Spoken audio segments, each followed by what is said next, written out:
What's up, everybody? It's your girl, T Moore, and we on another episode on the other side of mommy. My mouth still hurts. I have these braces. There might be a little lisp action happening today, a little extra spittle. Just work with me. Don't be judging me. Okay, not today. Today's episode, we talked about this topic before, but I wanted to have the young folks say, spin the block on this very important topic because as moms, we be going through so much. And one of the things that I believe millennial moms are doing is we are healing our trauma. But the thing with healing trauma is we got these kids. And 0 out of 10 do not recommend that you try to heal. So if you are listening, you are without children, heal as best as you can before you get them the babies because it's ghetto. Okay. We're on the other side of ghetto. It's where we are today.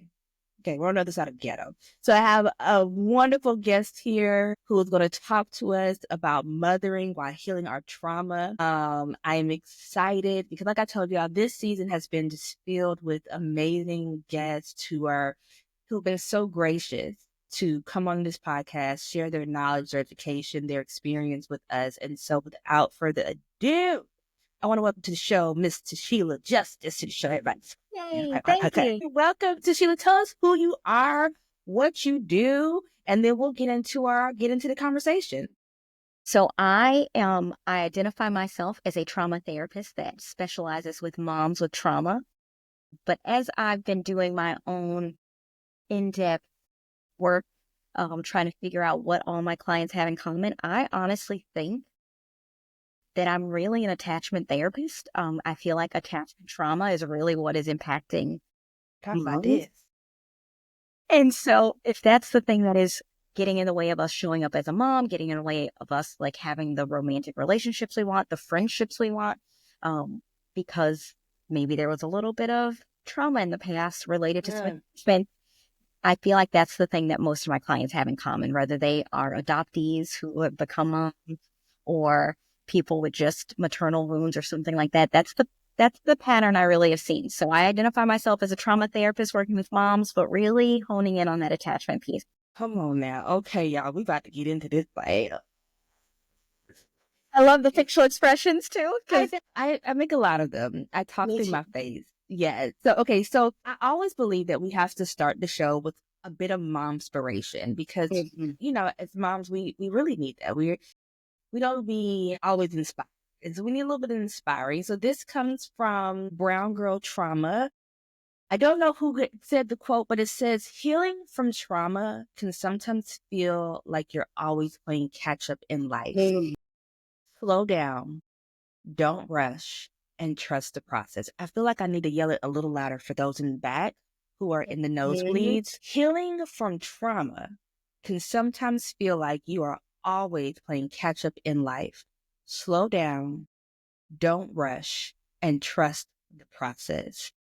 Tisheila. A quote.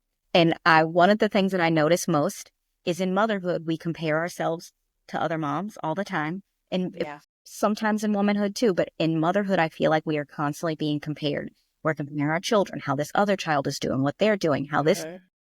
And if you have trauma that you did not heal or that is coming up during your motherhood journey, you are setting yourself up to really be critical, because if you're comparing yourself and feeling like you aren't doing what this person's doing, that mom seems to have it together and you don't. Their kid has it more together. Why can't you figure it out?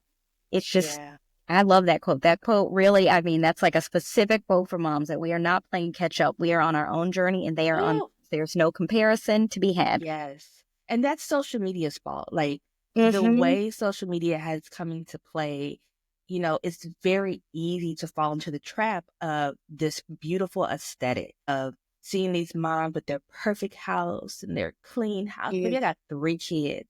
We got a new house that we just bought last year. Between them and the dogs, okay, the dog with his separation anxiety chewing up my door frame. The kids thinking the wall is papered. Like, just you name it, it's probably been on that carpet. Okay, We live in the same house. Fluid. Yeah, like it's a lived-in house, baby. If laundry is, we don't even talk about laundry.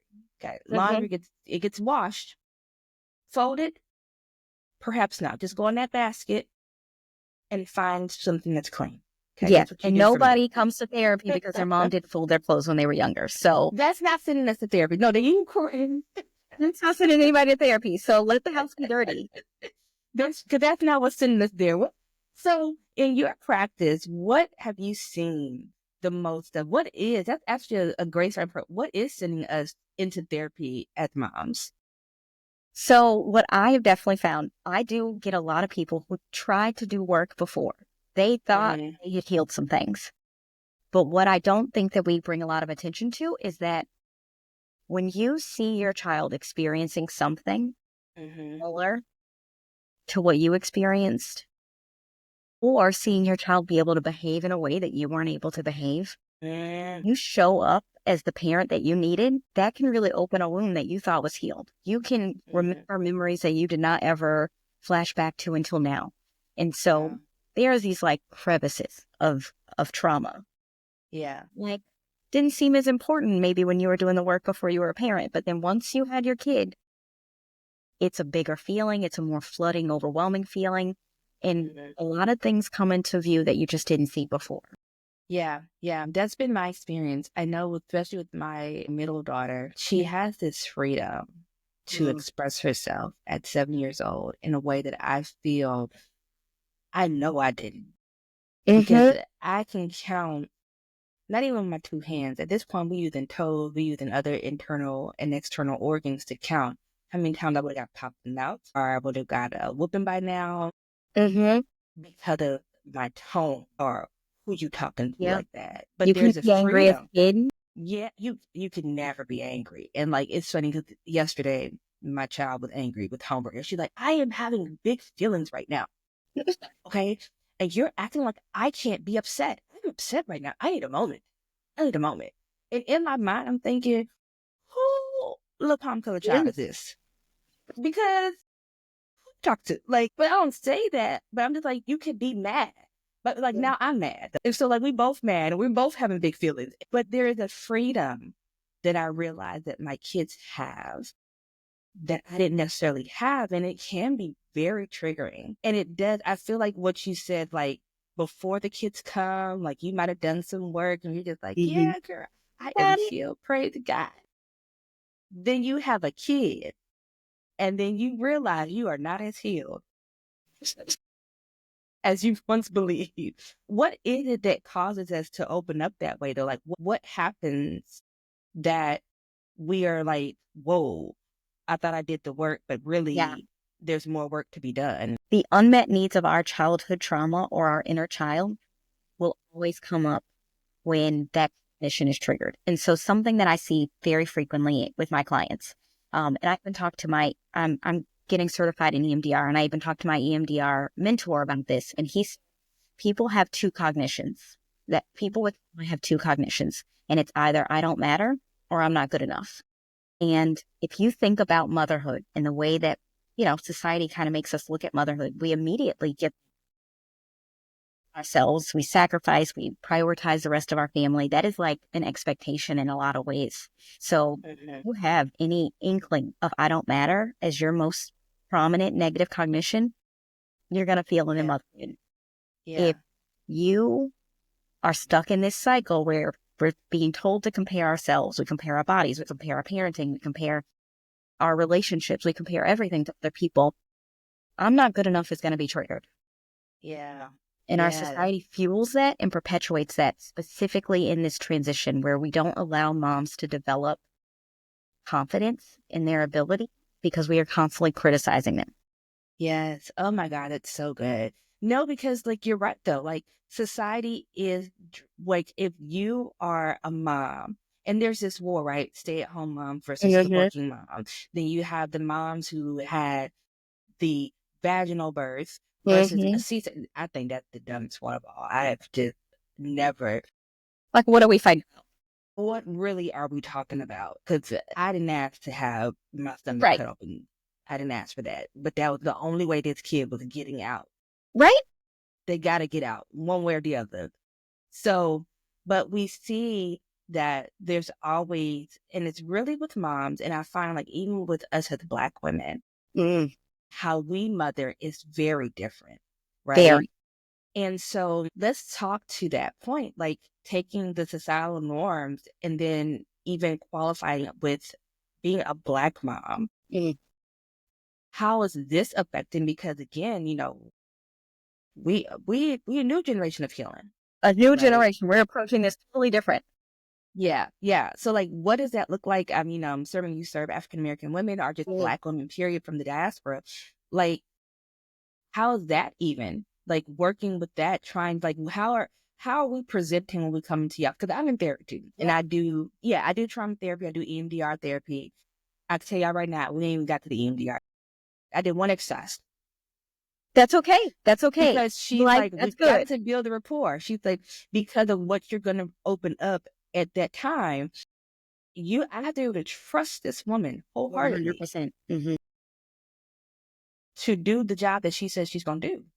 And so, but like, what do you see in your clients who are Black, who Mm-hmm. are mothering, trying to heal? Like, do you find it harder for them to even like understand, like, you shouldn't beat the hell out your child? But You shouldn't talk to your kid that way. I also think in many ways, Black women have not been given permission to feel all their feelings. Mm, You mentioned earlier, you better check that tone. You better, address me differently because I'm older. And that has been really taught and passed down for generations and generations. And if you are the first generation that's like, no, I am going to try to be emotionally aware of my child's needs and then yeah, learn, like, we're superwomen, right? We don't have, yeah, it's so hard to allow yourself, if you've never been able to do that before, to just be emotional. And the emotions that people don't want to feel, the anger, the yeah, sadness, the things that we try to hide and only like preserve for our own private time. yeah, Trying to teach that to a kid, and you're like, wait a second, I don't even know a healthy way of doing this. But also, this is hurting my feelings because I will flash back and say, oh, I respected my mom, and that's why I didn't do it. mm-hmm, mm-hmm. But No, I did I was respect afraid. my mom, I or was was I afraid. afraid? Yeah, like you said, or was I was like afraid of consequences? And so giving our children permission to have voices and be able to freely express their emotions can be really tricky because you didn't have that freedom. You can't act up in the store like these other kids. You can't just fall to the ground and want to take them. Like you're not allowed to do those things. There's a Yeah, specific way you have to present to the world. yeah, And that doesn't really change in Black households because our parents expect us to present in that way. And my yeah, parents were military. So there was yeah. emotions here. What are you talking about? Mm-hmm, mm-hmm. Crying. Exactly. Suck it up. Suck it up. Yeah. And Stop so that one of the crying. things that I do think has been really amazing from my practice was EMDR and emotionally focused therapy. I feel like emotionally focused therapy is very similar to like a talk version of EMDR. Like I'm holding your hand and like teaching you these emotions and how to feel them. Whereas Mm-hmm, EMDR, once someone's ready, I'm like, we don't have to talk about it anymore. mm-hmm, Let's just be willing to go in here and you're just going to feel the mm-hmm, things you never got to feel. And it might be mm-hmm. overwhelming, but I'm here to support you. And this might be uncomfortable because these are weak emotions, right? Yeah, yeah, yeah, yeah. I read a book by Dr. Anita Phillips, The Garden Within, and she talks about the emotions. It was probably the most freeing book because it was written from a woman who's also a Christian as well. And especially if you grew up in church, emotions are weird too in church. So it's not even just society. They're weird in church. Like if you Emotions cry, are you cry. inconvenient. Yeah, they're inconvenient. Because even in church, we're kind of, it's misconstrued that you shouldn't be angry. You absolutely cannot question God. We need And gratitude. yeah, you got to be grateful that all these traumas and tribulations that's happened. Look at Joe. Like, Look how resilient we are. look at the resiliency. But then you realize, and one of the things that stuck out for me in the book was she talked about Jesus and talked about before he went to the cross.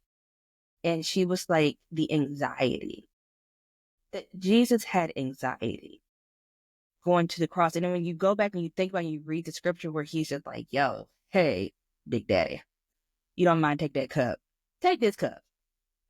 Okay, that would be, these people's ungrateful. That's probably what he wanted to say too. He didn't say that part, Mhm. but he should have said, these people's ungrateful. You should just kill them all anyway, Jesus, Lord. We should just do that. Take them out. But again, Lord, not my will, your will be done.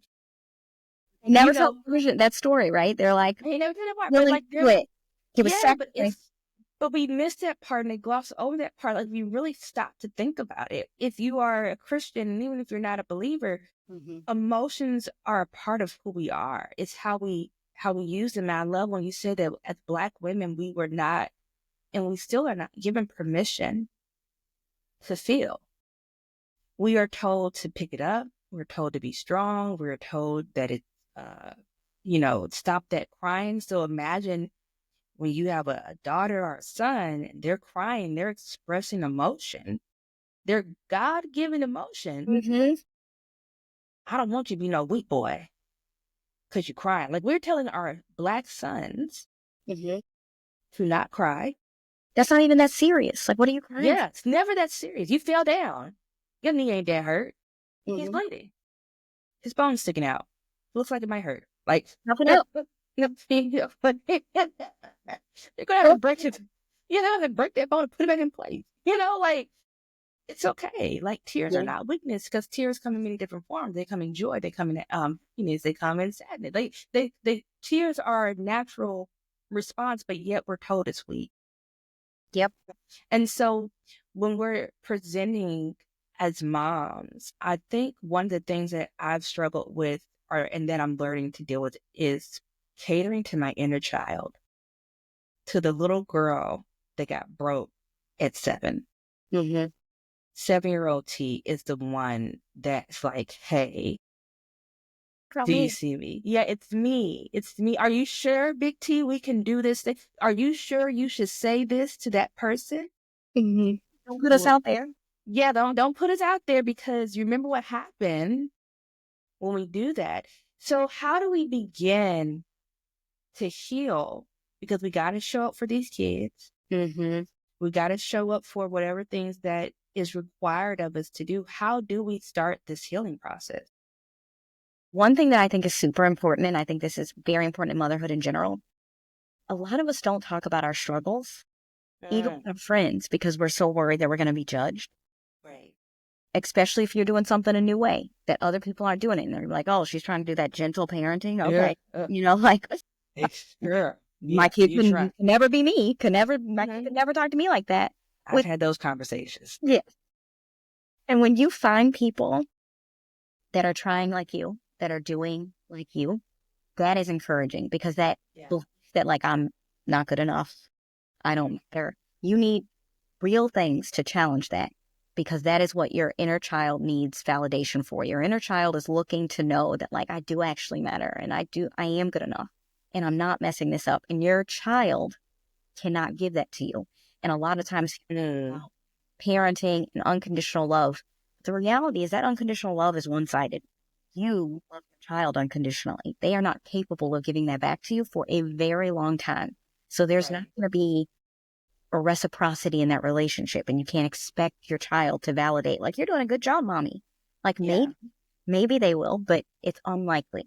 And so finding ways to combat that internal inner child need, identifying and having the self-awareness of figuring out what that need actually is. Like, every action we do is driven by an unmet need. Right. The way that we think is driven by an unmet need. And if we don't know what those core vulnerabilities are, then we don't fix them. When you talk about unmet needs, what are those? Like, what is an unmet need? I will definitely give you an example for myself.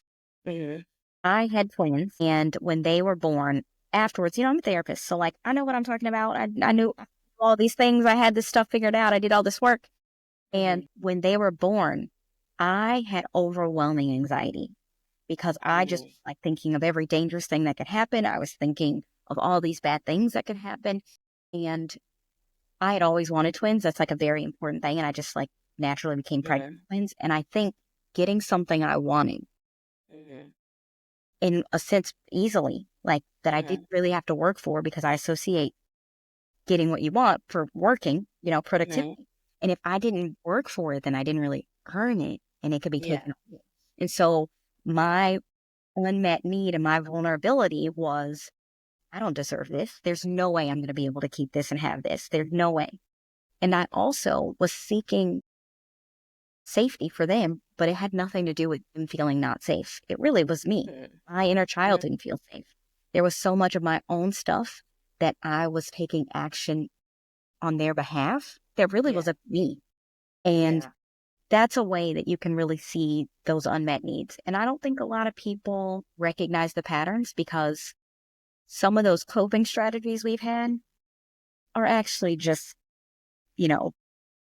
ways that we are trying to fill our unmet need. I'm trying to create this safe environment. My anxiety is making me think of every dangerous situation in this room so that I can prepare for it and prevent it. And then therefore I am safe. And that's kind of how it presents. But if you aren't aware of that, you're just going to keep the cycle going, and you're never going to get relaxation, and you're never really going to meet the need, because you're trying to do it through your child, and your child doesn't need that. You do. Right. And your child needs to be a child. They need to They might be have able to be that. completely different need than you. Yeah. So you can do all this stuff, and you're like, I don't want them to be in a classroom and feel unsupported, because that's how I felt. So I'm doing Y and Z. And then turns out, you're like, I never felt like I wasn't good. What are you talking about, I Mom? was fine. Like, I was fine. I'm supported. Maybe you I'm need supported. support. They're like, what are you talking about? Yeah. So we have to avoid, it sounds like, projecting onto our kids, because that's really big, especially when it comes to like sleepovers and stuff like that. Yeah. Like, you guys been out with so-and-so because they Can't trust might touch anybody. you. Yeah, like, listen, you harm me. And they're just like, okay, like, yeah. And they were never scared, but now we created an anxiety in them that wasn't even there, because, well, quite honestly, it was passed down to us too.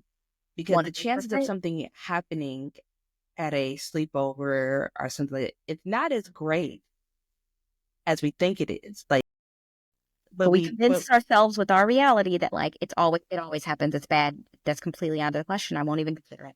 Right. What is another way that we can help on our journey of healing while mothering?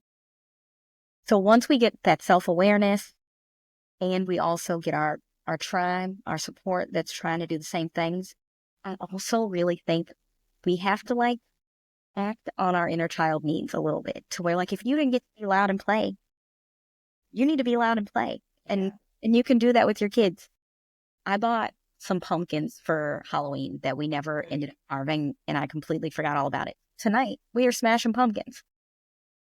We had a stressful week, and we were all like, it's been really stressful. So I'm like, we're gonna smash these pumpkins. In my household growing up, there's no way. There's no way you could do that, because who's gonna clean it up? Who's gonna clean it up? Because that's gonna be the thing. Who's going to clean up these pumpkins? This mess. That would be the thought process. But then I'm just like, man, I'm gonna clean it up here, and they can help me.